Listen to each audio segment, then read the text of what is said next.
Hi, I'm Vicky. I'm glad you're here. A couple of weeks back I did an unboxing of my acrylic inks that I had purchased from Montmartre, and I think there were 12 inks, 12 colours, and I did a swatching in my very messy swatch book. This is the one that I just used for play. When I first open my equipment, I get it into this book, get all the properties written down from the packet, then I can throw away the box and just keep them in baskets on my desk, which I really like to do. So here are the inks. I'll just bring them out now. So these I bought from my local dollar store. Being Montmartre inks, they are student grade, but they are acrylic inks and a lot of pretty colours. And for this purpose, I thought they'd be ideal. Some more and one more. So lovely bright colours. There's a black in there. The colours I'll go through here and show you again.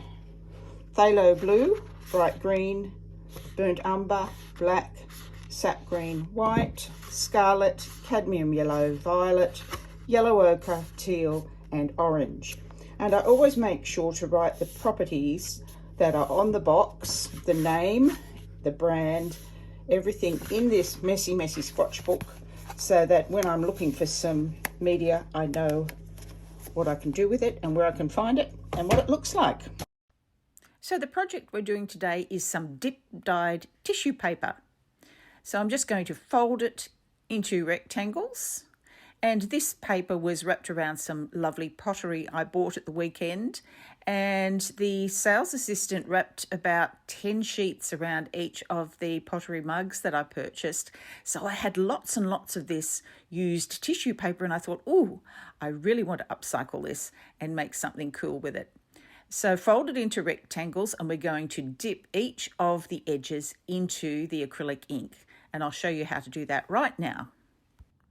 You'll need a dish to put your ink into. I'm using one of these little ceramic dishes that I bought from IKEA. I use these for a lot of my painting, gluing needs. So they're easy to clean, and I'm just using the pipette, and I'm using the phthalo blue. And I'm going to dilute that with some water. So I'm using a spray bottle and spraying some water into that so that it will be a more runny consistency. And I'm going to use a very old paintbrush for this, because if you put your paintbrushes straight into this, you're going to find it very hard to clean the blue colour out of them afterwards. So make sure it's an old one. Put it immediately into a jar of water, which I've just done off camera, so that the acrylic ink won't set and spoil your brush.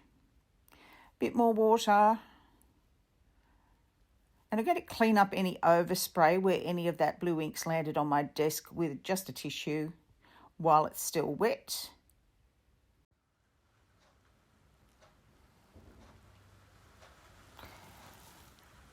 And I'm going to wet some of the tissue. I'm just going to spray that off camera there with my spritzer,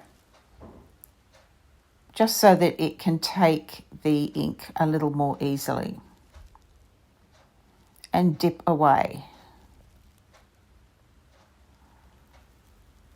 So you just dip into the edges of your folds there. And if this was watercolor ink, it would probably penetrate all the way through the tissue. But because it's acrylic ink, I'm going to open and refold the tissue from time to time, just so that the ink can travel around. This works really well with watercolor ink, but I wanted to try it with my acrylic inks. I thought it would give a more permanent finish, and I plan on using this as wrapping paper. Now I'm going to fold on the diagonal so that we don't end up with too much uniformity in this print that I'm creating.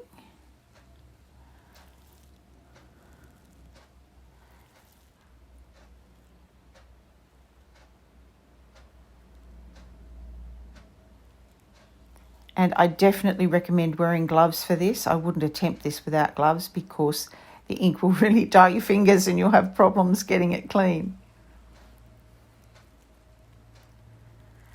So this is looking pretty good.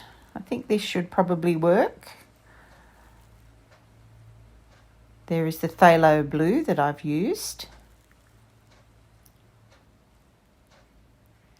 A bit more mopping up with a tissue while the ink is wet. It's always much easier to clean this while it's still wet because it is acrylic ink after all. I'm going to lay down a towel so that I can unfold this piece and show you how it turned out. And you must do this immediately. You can't leave it to dry or you won't be able to unfold it at all. It'll all gum up together and it'll be a mess. But if you do this right away, as soon as you finish the dipping, you can get it open again.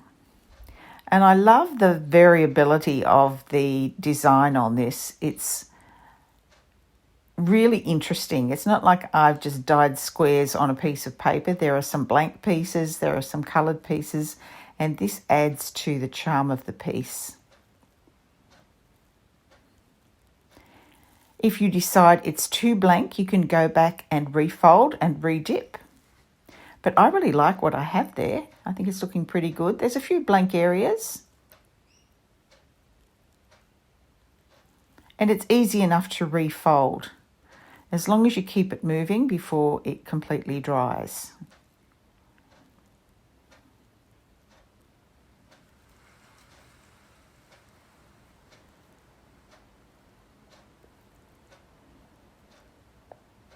So I'm bringing my dish back in and doing a little bit more dipping, and keep your paper wet and keep your dish wet as well, so that this acrylic ink won't dry too fast.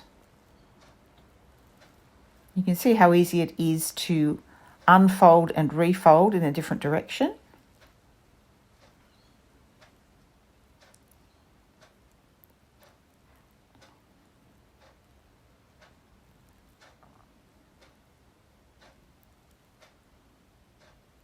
And I'm just unfolding it to check that there aren't too many blank areas there.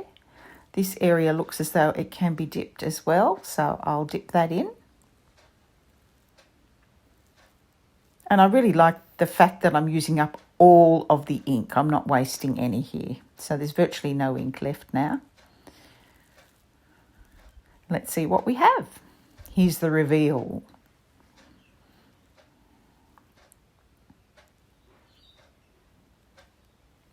I'm really liking this.